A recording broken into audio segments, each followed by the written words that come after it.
Estamos, como les decía, con el rabino Marcelo Polakov. Acaban de ver su presentación. Norberto Frigerio, que es el director de Relaciones Institucionales de la Nación, un compañero de trabajo, un queridísimo amigo. Antes de hablar con ellos, me gustaría invitarlos a ellos, invitarlos a ustedes a que recordemos algo muy crudo, brutal. ¿Qué fue el atentado contra la AMIA? Mire.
Bueno, vimos esas imágenes que nos ponen al final de todo frente a un misterio del que vamos a hablar enseguida con el rabino Polakov. Pero antes, a mí me gustaría que Norberto nos cuente cuál es esta iniciativa, cómo ha surgido la iniciativa de que se presente en el Colón este miércoles un requiem, que es un requiem cuya autoría corresponde justamente a Marcelo, el rabino, y al músico Ángel Mahler, y que Norberto ha tomado como una tarea para sí en todo este tiempo, y bueno, llegás al día. Yo diría que en realidad la tarea la tomó la Nación toda, porque esto nace de una sugerencia que me hace Julio Saguier, presidente de Sociedad Anónima de la Nación, y me dice, hacete cargo de esto, velo. Estamos transitando los primeros días de enero, me pongo en contacto con el rabino Marcelo, no tenía el gusto de conocerlo, me comenta sobre la obra.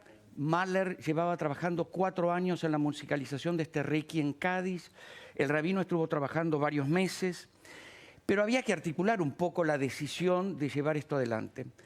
La Nación entendió que 25 años era un aniversario como para volver a tocar un tema que, como vos bien dijiste, no ha tenido respuestas, satisfacciones, y no solamente se ha llevado los 85 muertos, los 300 heridos, un fiscal de la Nación, sino que es una profunda herida que no ha tenido ni consuelo ni satisfacción para nuestra sociedad. En función a eso, y trabajando, que como siempre el trabajo es una buena herramienta, nos pusimos en contacto con la gente del Teatro Colón, particularmente con la querida y buena amiga, la directora general María Victoria Alcaraz, y a poco de andar empezaron a aparecer opciones, hipótesis, y la salida de esto que va a ser un gran espectáculo. ¿Que va a ser el miércoles? El miércoles próximo, miércoles 10 a las 20 horas, pero con estas características. Es un requiem Cádiz con 90 profesores conformando una sinfónica y el coro polifónico del Colón con otros 90 cantantes. Lo que es monumental, he estado en los ensayos. Y es realmente... vamos a ver un poquito de un ensayo de lo que estás contando. ¿Cómo no?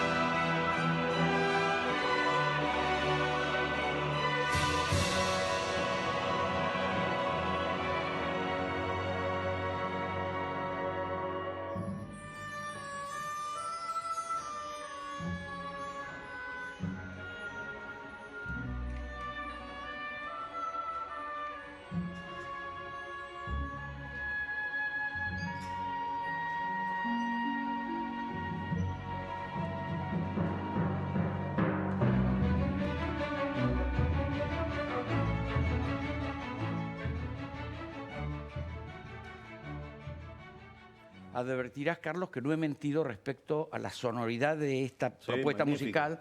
Es apenas 1 minuto y algo y tiene una estructura musical, pero no quiero invadir Marcelo. la tarea de Marcelo, que ha sido largamente elaborada, ¿no? Antes de hablar del Requiem, a mí me gustaría que vos cuentes qué significa para vos AMIA y el atentado contra AMIA.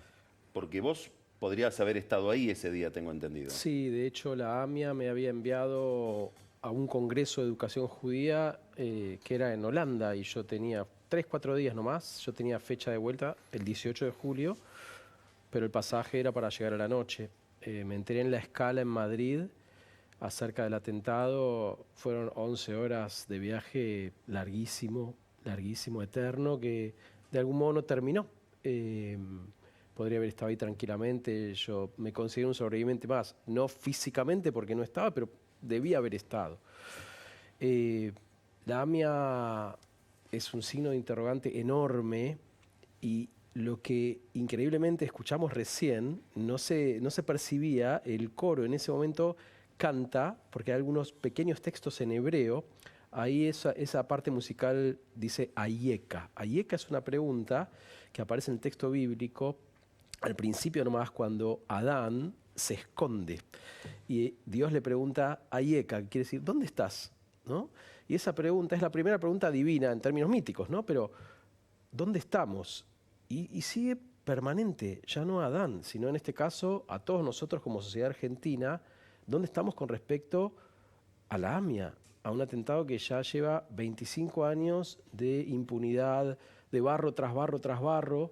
Y de algún modo lo que quisimos con Ángel, y gracias a La Nación, que podemos llevarlo a cabo, es poner como una especie de memorial artístico, que tiene que ver con lo que significa Requiem, que es, por supuesto, la oración, la misa de los difuntos en el mundo cristiano, que significa descanso esa palabra.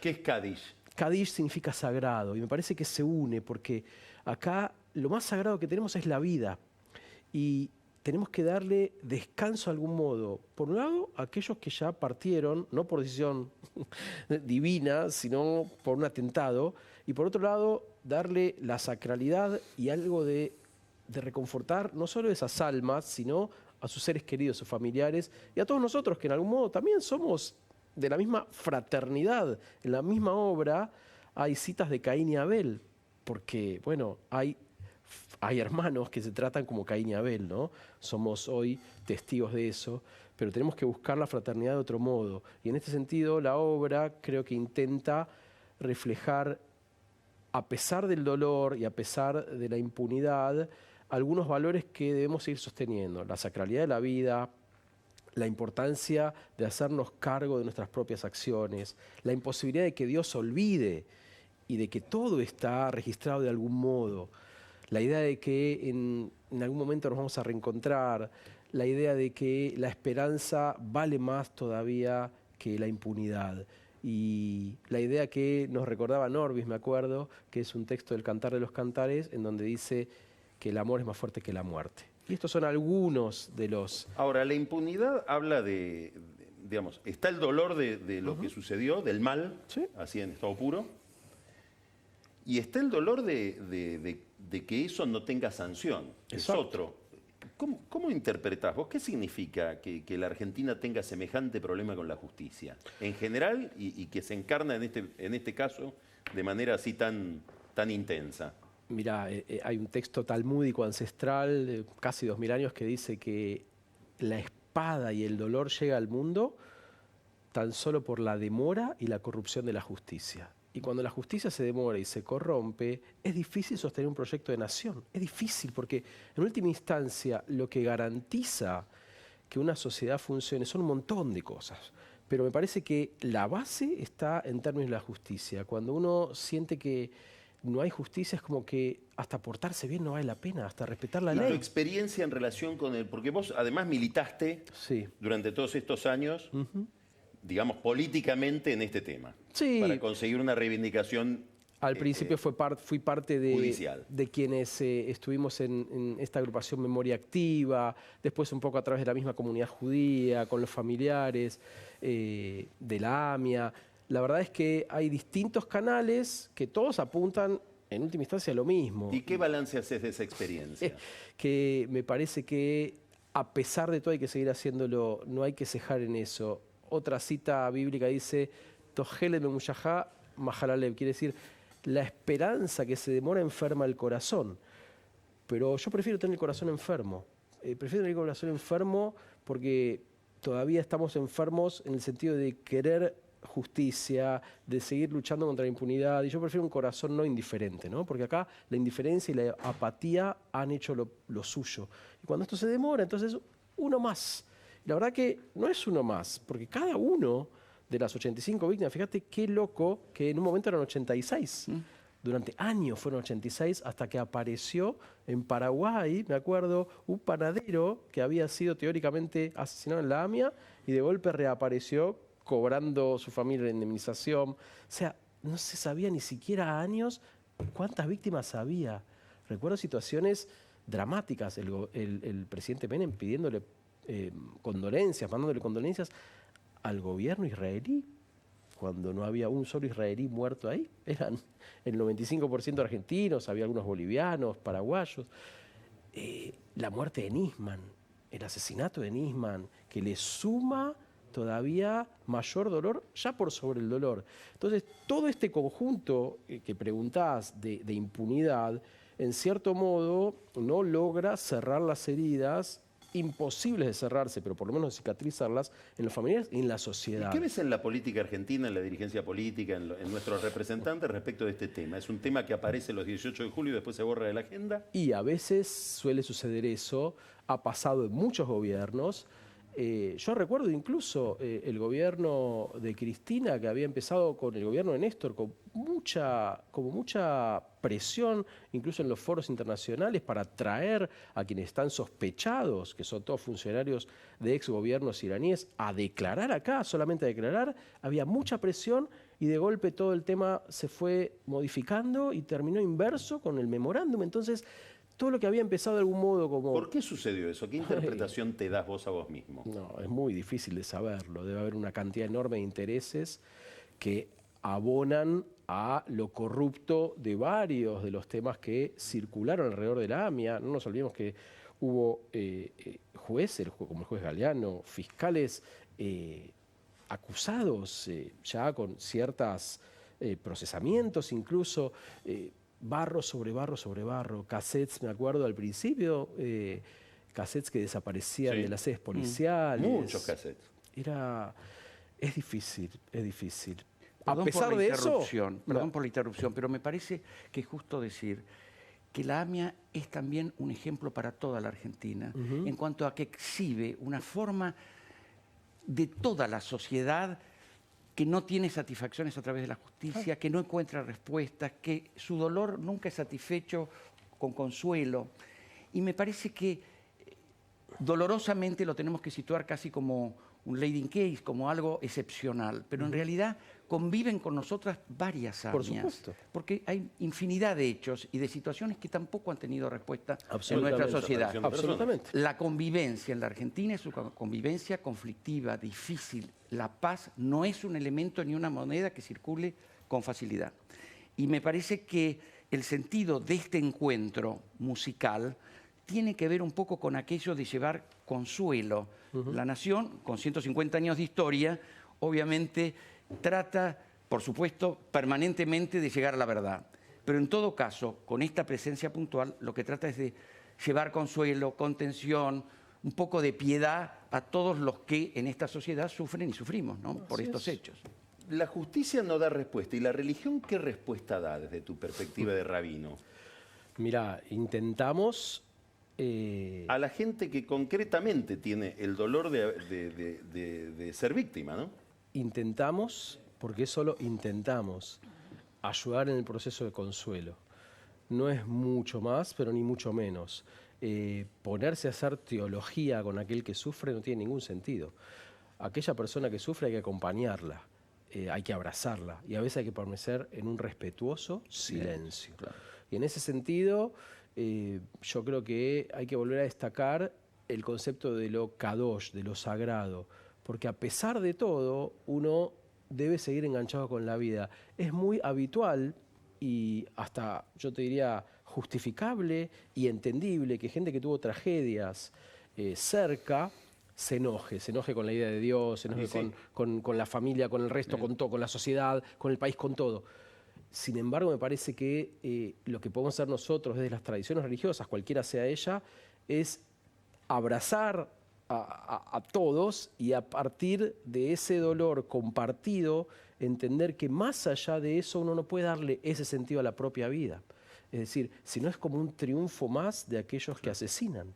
¿Entendés? El asesino no solo busca, mirá esa foto que tenés atrás tuyo, hay cuántas víctimas, no le importa la cara ni el nombre. Entonces, si uno termina contagiándose eso, lamentablemente es como que sigue abonando a esa idea. Lo que tenemos que hacer desde las tradiciones religiosas, en este caso intentándolo desde el arte, es justamente el mensaje contrario. Acá la gente tiene nombre, la gente importa, cada cara es sagrada, sagrado. Démosle descanso. Vos, Norbis, escribiste una nota muy interesante el otro día en La Nación, donde citabas, y ahora te veo que venís con, Vine preparado. con Borges. A ver, Vine preparado. y vamos a terminar con el texto Pero de Borges. me gustaría hacer un solo comentario más. Me parece que este tipo de encuentros ayuda a concientizar que la paz se construye entre todos, que no es solo una parte de la sociedad la que debe construir la paz. La paz tiene que ser una tarea de todos. De la mano de la buena amiga María Kodama, ella me acompañó hasta uno de los primeros libros de Borges, Fervor de Buenos Aires, y me dijo, Rastria, hay una poesía que se llama Ausencia. Solo voy a leer un pequeño párrafo que dice así: ¿en qué hondonada esconderé mi alma para que no vea tu ausencia? Que como un sol terrible, sin ocaso, brilla definitiva y despiadada. Tu ausencia me rodea como la cuerda a la garganta en el mar en el que se hunde. Obras de tu preferido Borges, que No, pero trae... me llama la atención para terminar que finalmente se cierra el círculo porque empezamos hablando de cómo decía el coro, Como Ayeka, ¿dónde estás? ¿no? Sí, y de cualquier modo, Ausencia. la ausencia me parece que ahora la convertimos en presencia, porque las presencias que fueron muy presentes involucran mucha ausencia posterior, y es bueno que haya ausencia, porque implicó mucha presencia. Hoy, en realidad el miércoles, vamos a tratar de poner en presencia de vuelta no solo las almas, sino las vidas y lo sagrado de cada una de ellas en este testimonio memorial artístico que intentamos hacer con Ángel, que esperemos, bueno, ayude. Marcelo, muchas gracias. Gracias a ustedes. Norby, muchas gracias. Entonces, este miércoles, en el Teatro Colón, A partir de las 20 horas. a partir de las 20, el Requiem Cádiz para recordar y para conmemorar el atentado de la AMIA y las víctimas de ese atentado. Y ahora vamos a un corte y va a venir Marcos Buscalia a hablarnos de los nuevos datos macroeconómicos y una discusión que empieza a navegar sigilosamente por el Congreso. Los derechos sobre patentes, sobre propiedad intelectual, que tienen todo que hablarnos de un personaje clave y muy poco